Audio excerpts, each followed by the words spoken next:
El día de hoy me acompañan en esta ponencia dos de mis estudiantes, a los cuales les doy la bienvenida, César Villalobos y Eduardo Tarango.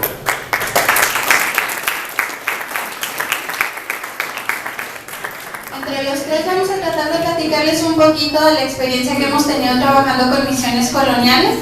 De manera personal lo hago desde el año 2016, mis alumnos me acompañaron en una experiencia este año 2018 y vamos a platicar con ustedes algo del trabajo que hemos desarrollado durante estos ya prácticamente 3 años juntos. Como les comentaba, mi área de formación no tiene nada que ver con arquitectura, entonces si digo alguna barrabasada de su área espero me perdonen. Mi área de expertise es biotecnología y dentro de mi área de formación, la forma en la que he podido contribuir con misiones coloniales es por la parte de microbiología.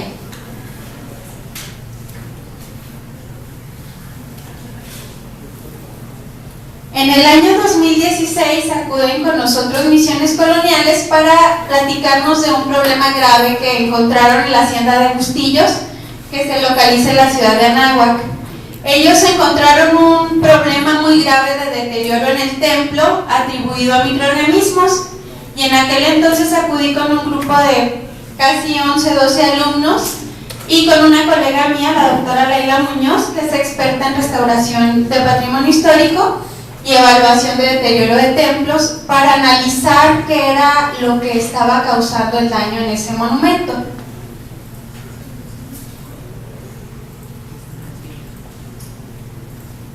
Aquí les muestro algunas imágenes de lo que pudimos encontrar. Cuando llegamos al templo, pues los arquitectos estaban casi que se desgarraban las vestiduras porque aquello les parecía espantoso y yo casi que brincaba de la emoción, porque para mí es todo lo contrario. Yo veía una gama de colores y microorganismos increíbles, pero pues para ellos es problema, ¿no?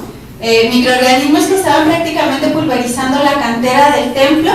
Les muestro imágenes de las escaleras, de estructuras ornamentales, todas invadidas por microorganismos.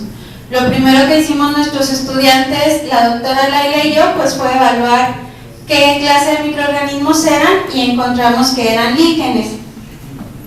Existen muchos tipos de líquenes. Los que presentaba este templo tienen características costrosas. Los líquenes costrosos tienen una capacidad de adherencia mayor que cualquier otro tipo de líquen sobre la superficie que invaden y tienen la capacidad también de formar especies de parches en donde varios líquenes pueden convivir de manera contigua. Es lo que pueden ver en las imágenes. Hay más de 2 o 3 tipos de líquenes diferentes interactuando en una misma superficie, de manera que el daño en el templo era profuso. Para los que se estén preguntando qué carambas es un líquen, pues es un microorganismo muy complejo porque es un conjunto de 2 microorganismos que logran vivir juntos. A eso las personas que estudiamos microbiología le denominamos simbiosis. Es decir, son 2 microorganismos que descubren que si viven juntos pueden crecer mejor a que si lo hicieran de manera independiente. En el caso de los líquenes, están conformados por un hongo y por un alga o una cianobacteria. El hongo tiene la capacidad de proteger al alga. El alga o la cianobacteria, por su parte, realizan fotosíntesis. Entonces va a estar la cianobacteria o alguita haciendo una actividad fotosintética y mientras hace fotosíntesis genera precursores de azúcares que le sirven al hongo para alimentarse. Entonces, mientras hace fotosíntesis, la cianobacteria, protegida por el honguito, va a generar precursores de carbohidratos que le van a ayudar al hongo a nutrirse y desarrollarse mejor. Por su parte, la cianobacteria, al favorecer al honguito con esos nutrientes, va a hacer que el honguito la proteja a ella de la desecación y de la luz, de manera que ambos pueden crecer muchísimo mejor. En el caso de los hongos costrosos, que yo les platicaba que fueron los que encontramos en estos templos, la interacción es tal que el desarrollo del líquen puede ser mucho más favorecido porque el hongo protege muchísimo más al alga o a la cianobacteria que en otro tipo de líquenes. Otra cosa que es importante mencionarles de estos microorganismos que para mí están preciosos y que ustedes van a odiar mientras tengan que trabajar si se los encuentran, es que durante el desarrollo en conjunto que tienen, los hongos generan una especie de ácidos, pero esos ácidos son corrosivos y es lo que causa el deterioro en el material en el que se encuentra. Bueno, una vez que los alumnos llegaron ahí, que todos nos maravillamos, los arquitectos se desgarraban las vestiduras, lo siguiente por hacer fue que mis alumnos tomaron muestra de los templos. Hicieron raspado directo sobre la superficie en la que estaban los honguitos presentes. Luego esa muestra la sembramos en agares, que son medios enriquecidos con nutrientes para que lo que se está alimentando aquí pues también se pueda alimentar en el laboratorio y pueda crecer. Y decidimos recuperar de esos 2 microorganismos que forman al líquen únicamente al hongo. Nosotros estábamos un poquito limitados en tiempo para este proyecto. Yo tenía que terminar el proyecto completo con mis alumnos en un tetramestre y los líquenes a veces tardan justo ese tiempo apenas en crecer. Pero si los aislábamos de manera independiente, los honguitos prácticamente tardan una semana en recuperarse. Y como les comentaba, son los que tienen una actividad metabólica más agresiva sobre la cantera. Entonces decidimos sacrificar al fotobionte, que es el alquita, y nos quedamos con la parte del micobionte del líquen, que es el hongo, y es el que causa la producción de los ácidos corrosivos. Entonces, una vez que tuvieron el líquen, decidimos recuperar únicamente los hongos. Como podrán darse cuenta, es una tarea medio complicada porque aquí hay un crecimiento combinado de varios líquenes con varios hongos interactuando. Entonces, una vez que creció cada uno de los hongos, tuvieron que aislarlos de manera independiente de uno por uno, hasta que tuvimos cultivos que nosotros denominamos axénicos. Es un cultivo puro donde no hay otro hongo más que el que yo quise aislar. Posterior a eso, teníamos que ofrecer una alternativa de remediación para el daño que se estaba presentando en el templo. Misiones Coloniales, como saben, trabajan con monumentos que son patrimonio histórico, lo cual los limita un poco en la tecnología que pueden implementar en el templo para tratar de remediar. Y haciendo búsqueda bibliográfica, nosotros encontramos una estrategia que se llama bioremediación. En las estrategias de bioremediación, lo que se hace es que en lugar de hacer uso de estrategias mecánicas, químicas o físicas sobre los monumentos, lo que podemos hacer es utilizar microorganismos que no causen daño estructural en la pieza y que puedan combatir a los microorganismos ya presentes. Es una guerra de microorganismos, ¿ok? En donde el microorganismo que nosotros proponemos que bioremedie tiene que tener el efecto de inhibir o matar al microorganismo que está presente, no causar deterioro en la pieza en la que se va a incorporar y que incluso puede ofrecer algún beneficio mientras está presente. Y encontramos unas bacterias muy especiales que se llaman mixobacterias. Estas mixobacterias son muy especiales porque tienen la capacidad de que yo las puedo ver. Normalmente, yo cuando hablo de bacterias, yo les puedo decir, véanse sus manos en este momento y están llenas de bacterias. Y ustedes van a decir, ¿qué se fumó la doctora González? Porque yo no me veo nada. Normalmente las bacterias nosotros no las podemos ver, tenemos que hacer uso del microscopio.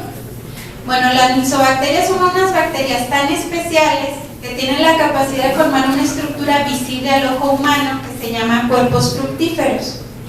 Esos cuerpos fructíferos es algo como esto que pueden ver aquí. Son estructuras muy similares a la forma que tienen los hongos. De hecho, pues a los hongos nosotros los podemos ver y si se fijan es una analogía muy interesante. En un principio las mixobacterias se estudiaban como hongos porque se pueden ver. Bueno, entonces decidimos que eran un buen objeto para trabajar. ¿Cómo son estas mixobacterias o por qué decidimos elegirlas? Bueno, las mixobacterias tienen varios superpoderes. El primero de ellos es que siendo bacterias, son bacterias simples como todas las demás, abastonadas, larguitas, pero son bacterias sociales. Se dice que forman como enjambres, así como lo hacen las abejas. Y una vez que forman enjambres y empiezan a formar aglomerados, esos enjambres tienen la capacidad de moverse. Entonces tienen una capacidad deslizante gracias a que producen una especie de polisacárido mucoso que les permite resbalarse. Dirán, ¿eso para qué le sirve a un arquitecto? Ok. Los espacios porosos en las piedras, en la cantera, son muy pequeños y a veces cuando se hace instalación o se esprea algún producto químico, el producto químico está limitado únicamente a la superficie en la que es espreada. Pero las mixobacterias, si nosotros las pusiéramos en contacto con una superficie, gracias a su actividad deslizante, ya que son bacterias, cuando están así, en forma de bacilo, son muy pequeñitas, del tamaño de una micra, pueden penetrar prácticamente cualquier superficie. Lo siguiente es, después de que forman estos enjambres o aglomerados bacterianos, llega un punto en que forman una especie de montículos, y esos montículos crecen y crecen hasta que llega un punto en que la bacteria se muere de hambre, porque son tantas bacterias juntas que no se pueden alimentar. Una vez que esto pasa, forman una estructura que se llama espora. Esa espora es una forma de latencia. La bacteria prácticamente ya no tiene hambre, pero va a estar ahí todo su material genético. De manera que cuando vuelva a caer alimento, la bacteria va a volver a crecer, va a poder volver a deslizarse y se repite el ciclo. Mientras la bacteria crece, tiene otro beneficio adicional si es inyectada o es inmersa en una estructura. Producen carbonatos de calcio. Los carbonatos de calcio son sales y se ha visto que en piezas que son deterioradas o que están a punto de pulverizarse porque están sufriendo daño, el hecho de que se les ponga carbonato de calcio las consolida nuevamente. Entonces ya había dos beneficios. La bacteria se desliza y una vez que se desliza, si produce carbonato de calcio, puede consolidar la piel. Una vez que la bacteria forma conglomerados, aparte, el tercer superpoder es que tiene la capacidad de destruir a las bacterias que no sean iguales a ella, que estén cerca del medio, organismos que estén cerca de ella, que tampoco estén presentes. También pueden tener la capacidad de destruir a los líquenes que estaban presentes en los templos.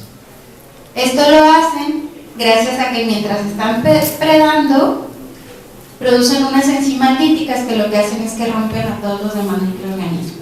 Entonces por eso nos parece una buena opción para utilizar en los templos. Las mixobacterias son bacterias que se encuentran en el suelo. Entonces lo que se nos ocurrió hacer fue que del mismo suelo que estaba presente en la hacienda de Bustillos, las aislamos. Tuvimos que hacer perforaciones de 20 centímetros hasta llegar a suelo verdadero, libre de basura. Recolectamos 500 gramos de ese suelo y a partir de ahí hicimos el aislamiento de las bacterias. Yo les comentaba que a simple vista se pueden ver cuando forman cuerpos fructíferos y lo que les presento aquí es la formación de cuerpos fructíferos que logramos en el laboratorio. Esta no es una visualización a microscopio, se hace con estereoscopio que aumenta la vista más o menos 20 veces para que vean que efectivamente se formaron cuerpos fructíferos. Luego los crecimos ya como bacterias en el laboratorio y los vimos en el microscopio. Estas son algunas de las esporas que están presentes en los cuerpos fructíferos. Una vez que ya corroboramos que sí eran mixobacterias y que nos podían servir para el estudio, lo siguiente era evaluar sus superpoderes. Entonces, lo primero que hicimos fue, ya habíamos aislado de los líquenes la parte micobiante o de los honguitos, recordándoles que los líquenes eran los microorganismos que hicieron que ese templo se viera multicolor, y ya habíamos aislado las mixobacterias, que eran nuestra alternativa para combatir esos líquenes. Entonces lo siguiente que hicimos fue enfrentar a los dos microorganismos para ver cuál de los dos ganaba. Lo que ven en el centro son los hongos que se aislaron a partir del líquen. Esto que ven aquí es un hongo sin ningún otro microorganismo. Los hongos, una vez que yo los siembro aquí, deben de crecer hacia lo largo de la caja y llenarla toda, y es lo que pueden ver ustedes aquí. Es un crecimiento concéntrico. En estas cajas de arriba lo que hicimos fue poner a las mixobacterias retándolas para inhibir al hongo. Estas son las mixobacterias y este es el honguito. Para cada caso, mixobacteria y hongo, mixobacteria y hongo. Lo que quiero que observen es que al comparar el crecimiento del hongo respecto al control, las mixobacterias lograron inhibir el crecimiento del hongo. Si se fijan dónde está la mixobacteria presente, el hongo ya no puede crecer. Se forma un halo que nosotros denominamos halo de inhibición. Y con esto demostramos la capacidad predadora de las mixobacterias que nosotros aislamos frente a los hongos que están presentes en los líquenes del templo de la hacienda de Bustillos.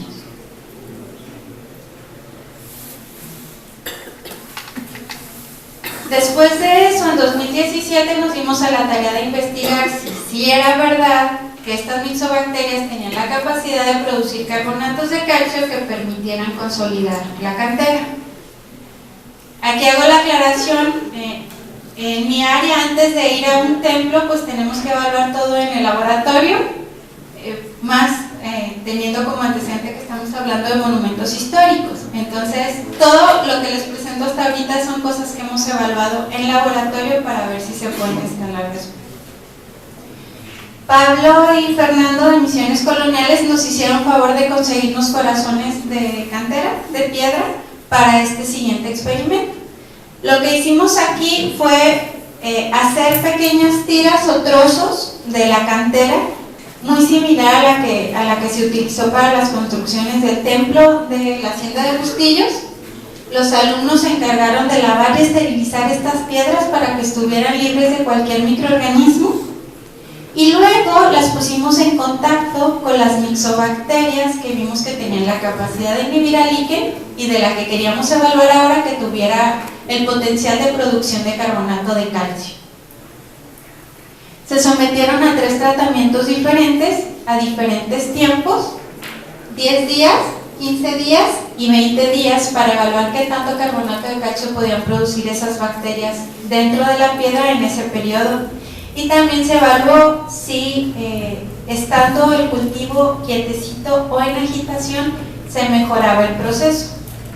Sabemos que en la vida real no voy a poder agitar un templo junto con las bacterias para que las cosas ocurran más rápido, pero en microbiología, en nuestra área, cuando queremos acelerar que un microorganismo crezca o evaluar en corto tiempo lo que pasaría a largo plazo, nosotros sometemos a agitación para darnos una idea de qué ocurriría en la cantera, en los fragmentos que los muchachos evaluaron. Entonces tuvieron que hacer mediciones antes y después de cada periodo para ver si había ganancia de peso. Lo siguiente es la producción de carbonatos de calcio cambia el pH del material.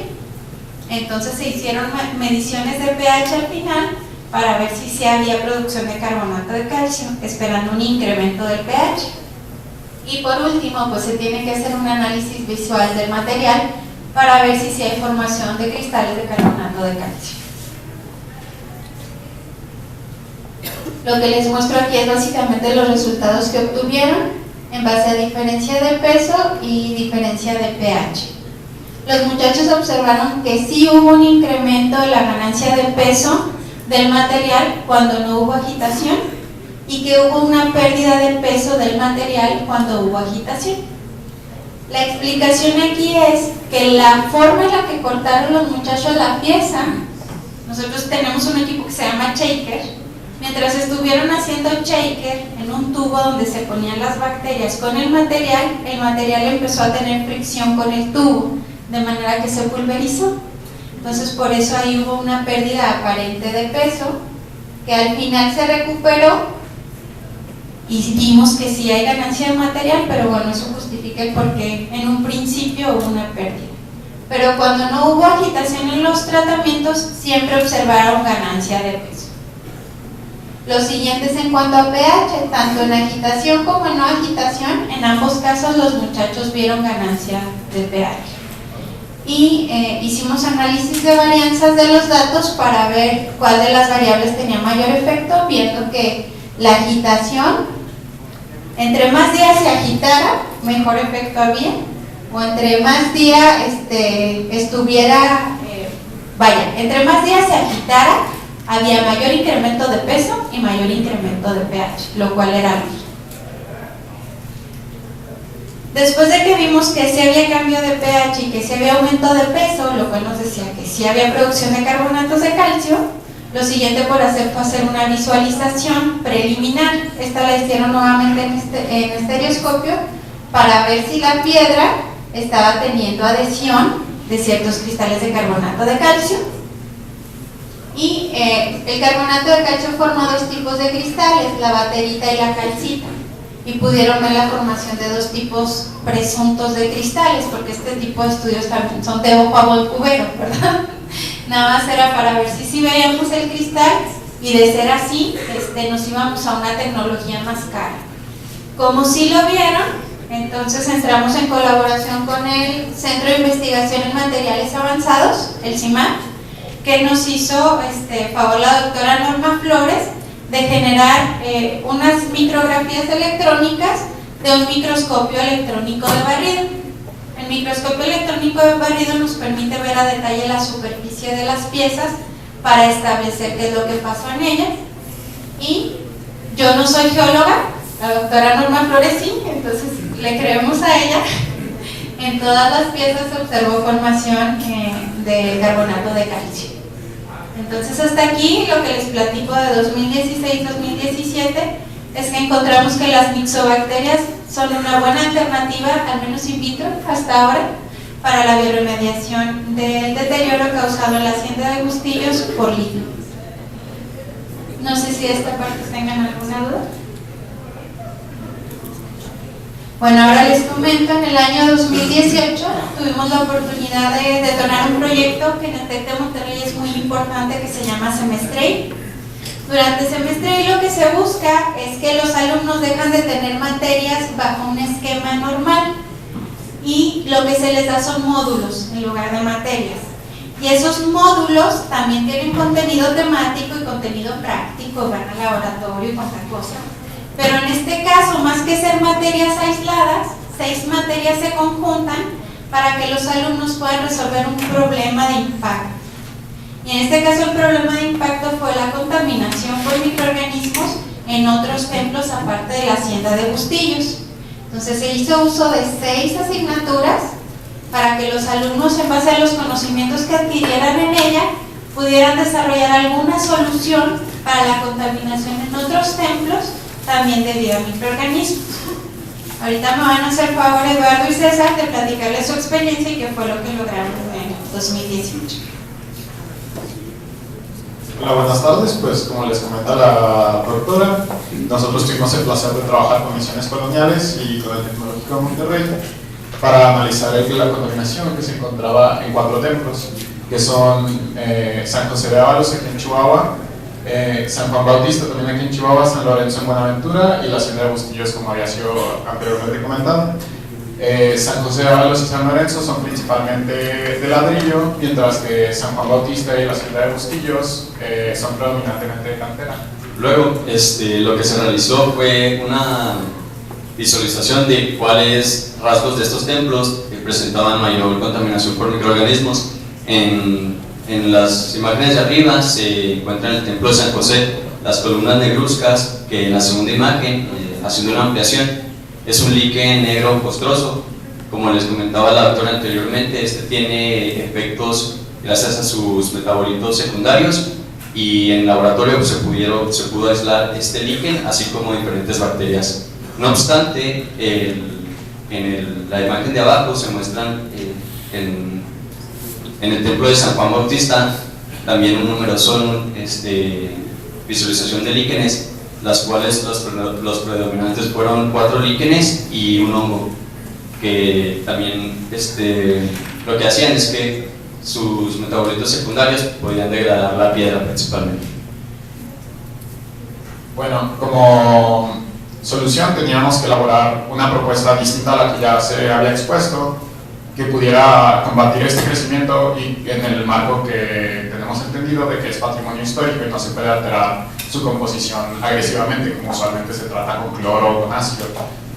Para esto buscamos soluciones químicas no invasivas, y en el caso de ambos de nuestros proyectos eso eran nanopartículas. Las nanopartículas son piezas muy pequeñas del material que tienen propiedades especiales por su tamaño.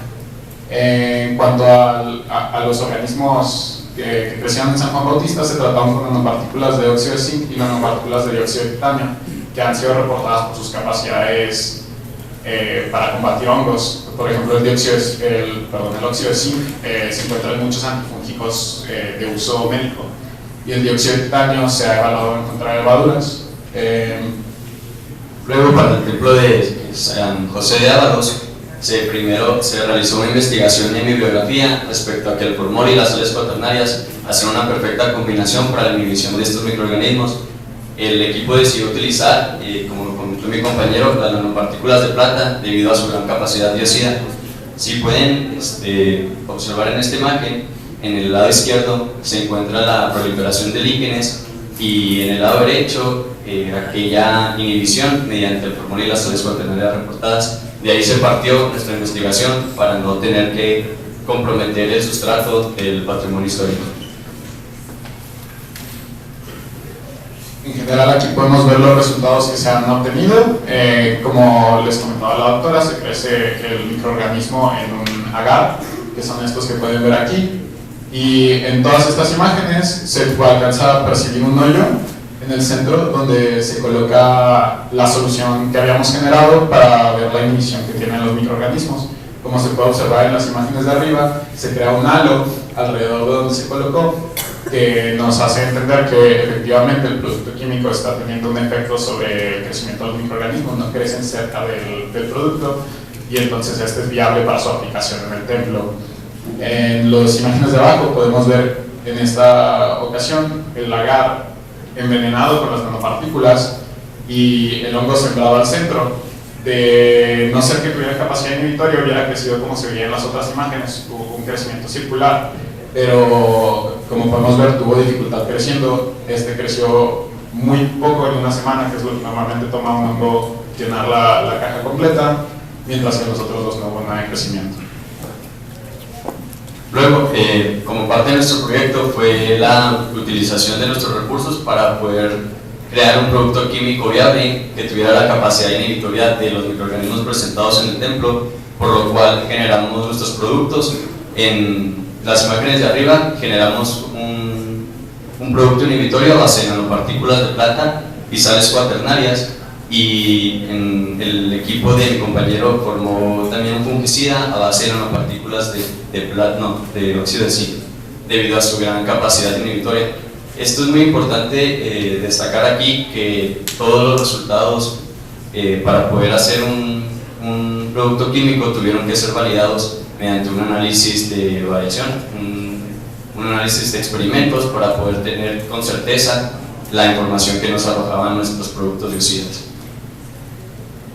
Estos productos, pues, de ser posible conseguirlos, se podrían aplicar tanto en patrimonio histórico, como fue la intención, pero también en nuevas construcciones de materiales en los que se desea evitar un futuro crecimiento microbiológico, y en los que, pues, a final de cuentas haría más daño tener el microorganismo causando erosión o su remoción mecánica causando estrés sobre el material.